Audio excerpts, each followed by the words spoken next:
आपकी दिव्यता आपके जीवन में बनी रहनी चाहिए, वो आपके घर को संभाल कर रखती है, उससे आपका घर खुशहाल रहता है। तो जब दोनों कान भगवान की तरफ लगे हुए, दोनों आंखें भगवान की तरफ लगी हुई हैं, वाणी में परमात्मा बैठा हुआ, हृदय के अंदर परमात्मा बैठा हुआ, तो दिल भी सच्चा, वाणी मीठी, और कान पक्षी बोलते हैं तो बच्चे उनकी आवाजें निकालते हैं।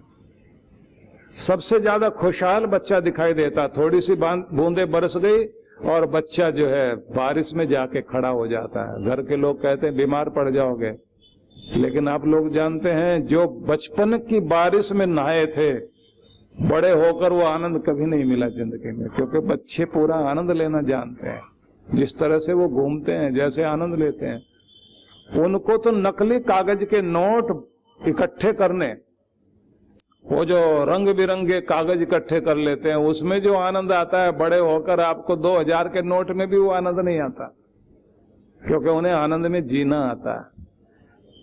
जैसे जैसे हम बड़े होते जाते हैं और हमारे अंदर की दिव्यता कम होती चली जाती है, हमारी सरलता चली जाती है, हमारी सात्विकता चली जाती है, तो उसके साथ ही खोट भी अंदर प्रवेश करता है।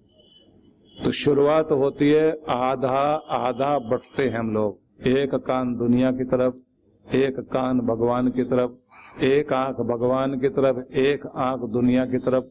धीरे धीरे बढ़ते बढ़ते वो हालत आ जाती है, दोनों कान ही दुनिया की तरफ, दोनों आंखें ही दुनिया की तरफ, पूरी जबान दुनिया की तरफ, पूरा मन दुनिया की तरफ, पूरा शरीर दुनिया की तरफ, और सारा दिन दुनिया हमारे अंदर चल रही होती है। तो फिर हम अशांत अशांत अशांत अशांत।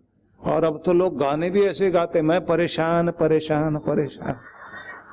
किसको ढिंडोरा पीट के बता रहे भाई, मैं परेशान। सारी दुनिया परेशान है। और जैसे ही व्यक्ति परमात्मा से जुड़ जाता है, फिर परेशान नहीं, फिर तो शान शान शान और शानदार बनता जाता है। इसलिए स्वयं को भगवान से जोड़िए, अपने प्रभु से अपने आप को जोड़िए। तो जैसे जैसे आपका हृदय प्रभु से जुड़ता है, उसी के साथ आपके अंदर प्रेम प्यार आना शुरू होता है, सरलता आनी शुरू हो जाती है।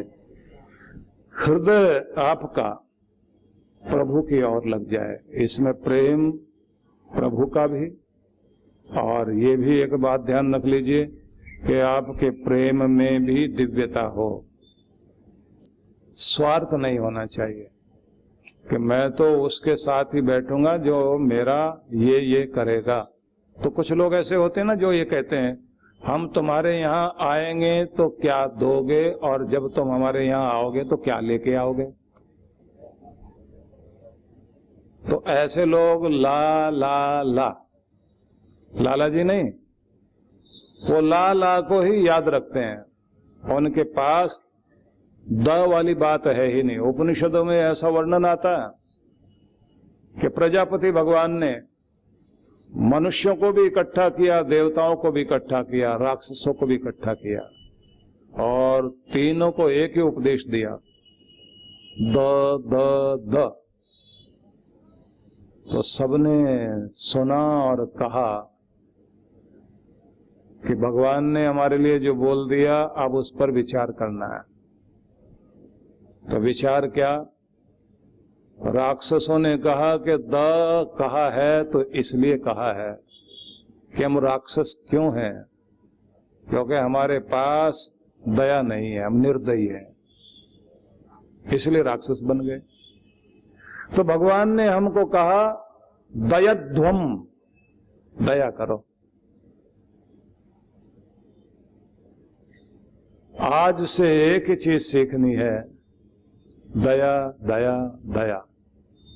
राक्षस चले गए, कहते हैं वो राक्षस राक्षस नहीं रहे, मनुष्य बन गए, क्योंकि उन्होंने दया सीख ली।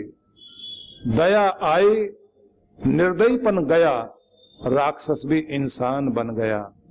जैसे ही देवताओं को कहा गया कि तुमने भी सुना प्रजापति भगवान ने जो उपदेश दिया, तो उन्होंने कहा हमें ये कहा गया है दमध्वम दमध्वम दमध्वम, दमन करो। तुम्हारा देवतापन इसलिए लुट जाता है और स्वर्ग से उतार कर फेंक दिए जाते हो कि तुम्हारे पास खुद के लिए कंट्रोल करने की ताकत नहीं है। देवता भी शिखर पर बैठा हो जमीन पर आके गिर जाता है जब उसके अंदर खुद पर कंट्रोल करने की ताकत नहीं रहती, खुद को वश में नहीं रख पाता। कोई ऐसी गलती कर देता है कि उसके हाथ से उसका शिखर छूट जाता है। तो देवताओं को ध्यान रखना, ऊंचाई पर पहुंच गए हो तो कंट्रोल जरूर सीखो, अपनी जबान का भी, जिह्वा का भी, मन का भी, लेन देन का भी और विषय वासनाओं का भी। अगर आपने अपने जीवन में नियंत्रण रखा है तो आपकी कुर्सी कोई नहीं छीन सकता, आप ऊंचाई पे बैठे रहोगे। मनुष्य थे वो खड़े रहे चुपचाप, तो सब आपस में विचार करने लगे। भगवान ने जो बोला था द द द, तो दो लोग तो समझ के चले गए हमारे लिए क्या कहा गया। तो एक बीच में बोले दध्वम दध्वम, का मतलब क्या हुआ कि देने से तुम देवता बनोगे और लेते रहने से नीचे जाओगे और छीनते रहने से राक्षस बन जाओगे। तो अगर तुम देवता बनना चाहते हो तो देना सीख जाओ, तो तुम मनुष्य होकर भी देवता बन जाओगे।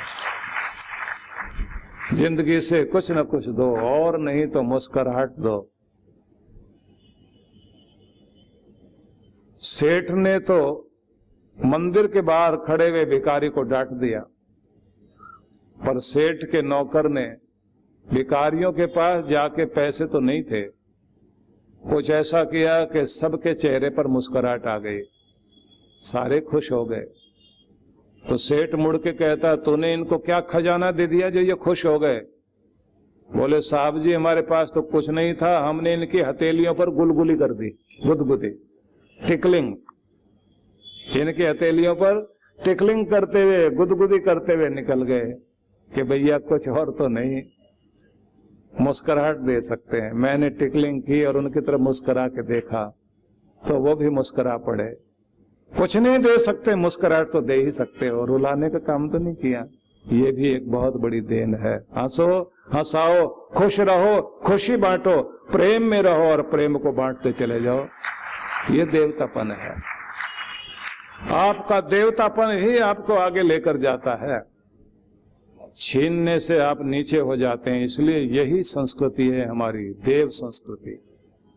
देव संस्कृति में नियम ही ये है, क्योंकि जो खुद खा ले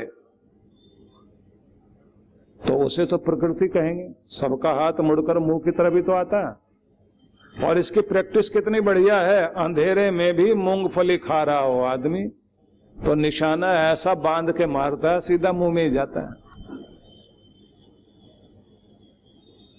क्योंकि खुद खाने की प्रैक्टिस बहुत है, पर दूसरे को खिलाना पड़े, धूप में बैठकर खीर भी खिलाओगे तो भी थोड़ी बहुत नीचे ही गिरेगी, क्योंकि खिलाते हुए तो हाथ भी हिलता है। दूसरे को खिलाया जा रहा है ना, अपने आप खाते हुए हाथ नहीं हिलता, पक्का मजबूत है। तो खा लेना खुद प्रकृति, स्वभाव। दूसरे का छीन के खाना विकृति, ये राक्षसों का स्वभाव। और अपना हिस्सा देकर भी दूसरे के चेहरे पर मुस्कुराहट ले आना, इसको कहते हैं संस्कृति। ये है देवताओं का स्वभाव। इसी को कहते हैं देव संस्कृति।